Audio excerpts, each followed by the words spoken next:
Meet Frederick Henry Royce, born into a humble family in 1863 in the small village of Alwalton, England. Henry was the baby of the family, the youngest of 5 siblings. His parents, James and Mary Royce, were hardworking folks who ran a flour mill. The family's financial situation was always tight, and things eventually took a turn for the worse. In 1867, they hit rock bottom and had to declare bankruptcy. But before we go any further, welcome to Tales of Titans, the place where business and history come to life. So, let's dive into the famous story of Frederick Henry Royce. Seeking a fresh start, the Royce family packed up their lives and moved to the bustling city of London. Little did they know, this move would set young Henry on a path to greatness. At the tender age of 4, Henry embarked on his first job. He wasn't building engines or designing cars yet. He was a bird scarer in the fields, earning a modest 6 pence a week. But even at that young age, something about Henry was different.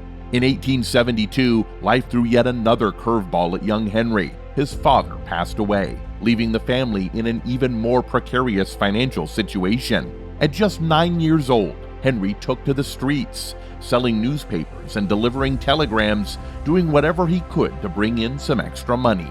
By the time he was 15, he had only managed to squeeze in 1 year of formal schooling. But don't be fooled, Henry was far from uneducated. With an unquenchable thirst for knowledge, he embarked on an apprenticeship with the Great Northern Railway Works. His aunt, seeing the spark of potential in him, offered some financial support, but life's hardships weren't done testing him just yet. After 3 years of hard work and self-study, Henry had to make a tough call. Money was still tight, and he couldn't afford to continue his apprenticeship. After leaving his apprenticeship, Henry Royce didn't just sit around feeling sorry for himself. He was on the move, hustling, constantly looking for the next opportunity. He first landed a gig at a tool-making company in Leeds, then switched gears to work for the Electric Light and Power Company in London. In 1882, he found himself in Liverpool, sticking with the Electric Light and Power Company, yet his dreams were already reaching beyond the horizon. At the ripe age of 22, he decided it was time to take the leap. Along with his engineering comrade, Ernest Claremont, he launched F.H. Royce & Company. It wasn't a glamorous start, far from it. They toiled day and night, crafting electrical components like doorbells and dynamos. Their hard work paid off, and the company began to grow, eventually expanding into making electric cranes by 1894. But as the business expanded, so did Henry's curiosity. Let's shift gears and introduce the other half of the iconic Rolls-Royce duo, Charles Stewart Rolls. Charles Rolls, the youngest child of Lord and Lady Langattock, was born into this world in 1877. Unlike many of his peers, Charles didn't just rest on his aristocratic laurels. Charles's journey took him to the hallowed halls of Trinity College, Cambridge, where he dived headfirst into mechanical engineering, and it wasn't long before his talents and work started turning heads. With his hands always stained from engine grease, he earned the nickname Dirty Rolls. After his time at Cambridge, Charles Rolls didn't just sit back and enjoy his privileged life. In 1898, he dived into the world of work, first getting his hands dirty on a steam yacht, then shifting to the London and Northwestern Railway. With a bit of financial backing from his supportive father, he opened one of Britain's very first car dealerships, aptly named C.S. Rolls & Company. He imported and sold Peugeot and Minerva cars. Business was more than good, it was booming. Now, these weren't hobbies for the faint-hearted or the light-walleted. Charles threw himself into these passions with the same zeal he brought to everything else. But, as often happens with those who live life on the edge, Charles's passions came at a steep price. While Henry Royce was busy running F.H. Royce & Company, his fascination with motor cars started to take center stage. In 1901, he got his hands on a second-hand 2-cylinder Daredevil car. But for someone like Henry, just owning a car wasn't enough. He saw potential, room for improvement. So he rolled up his sleeves and set out to not just improve the Daredevil, but to outdo it. Disappointed by the construction flaws he found in the Daredevil, he made a promise to himself. He would build a better car. By the end of 1903, this promise started to materialize. He designed and built his very own petrol engine, and by 1904, the streets witnessed a remarkable sight. Henry driving his first creation, the Royce 10-horsepower motor car. It was a moment 2 decades in the making, ever since he had first set up his company. Henry quickly went back to the drawing board, producing another car and then another. Of the first 3 cars he built, one went to his business partner, Ernest Claremont, and another he sold to a shareholder, Henry Edmunds. Now, here's where fate steps in. This very Henry Edmunds orchestrated the historic meeting between Rolls and Royce, a meeting that would mark the beginning of a legendary partnership and the birth of an iconic brand.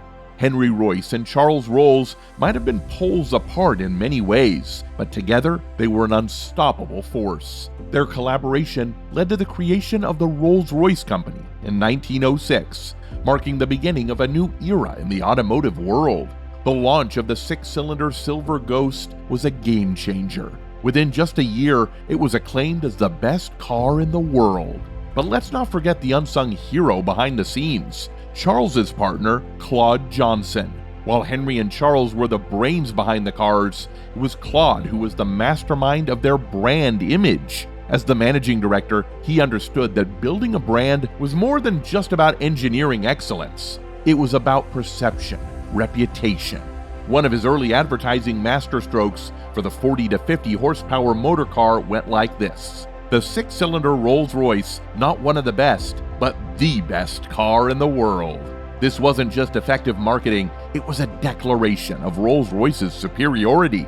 Claude's impact was so profound that he was affectionately dubbed the hyphen in Rolls-Royce. Of course, a brand is only as good as its products, and Henry and Charles were relentless in their pursuit of excellence. Henry, in particular, was a workaholic, a man who pushed himself to the extreme, often at the expense of his health. He was known for his grueling work ethic and poor eating habits, which inevitably affected his health. Ironically, despite his precarious health, Henry outlived his partner Charles by several decades.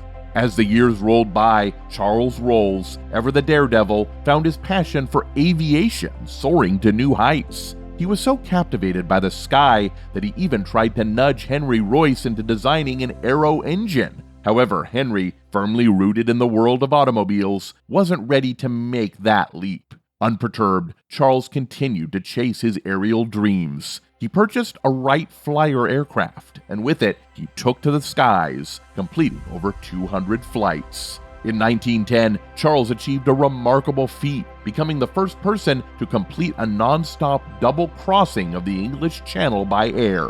But fate had a tragic twist in store. Just a month after this groundbreaking achievement, tragedy struck. During a flying display in Bournemouth, Charles met with a fatal air crash. At the shockingly young age of 32, he became the first Briton to die in a plane crash.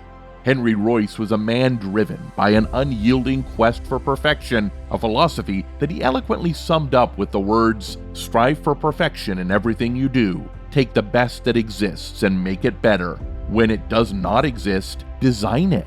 This mantra became the cornerstone of Rolls-Royce's reputation for unmatched engineering and quality. Henry's commitment to excellence, his insistence on using only the finest materials, and his devotion to the highest levels of craftsmanship set Rolls-Royce apart in the world of luxury automobiles. In a twist of fate, during the First World War, Rolls-Royce ventured into the realm that Charles had once been so passionate about: aero engines. This expansion marked a new chapter for the company, one that saw it flourish and grow exponentially over the next few decades. However, Henry's health, long compromised by early years of poor nutrition and a lifetime of relentless work, continued to decline. In 1933, the inevitable happened.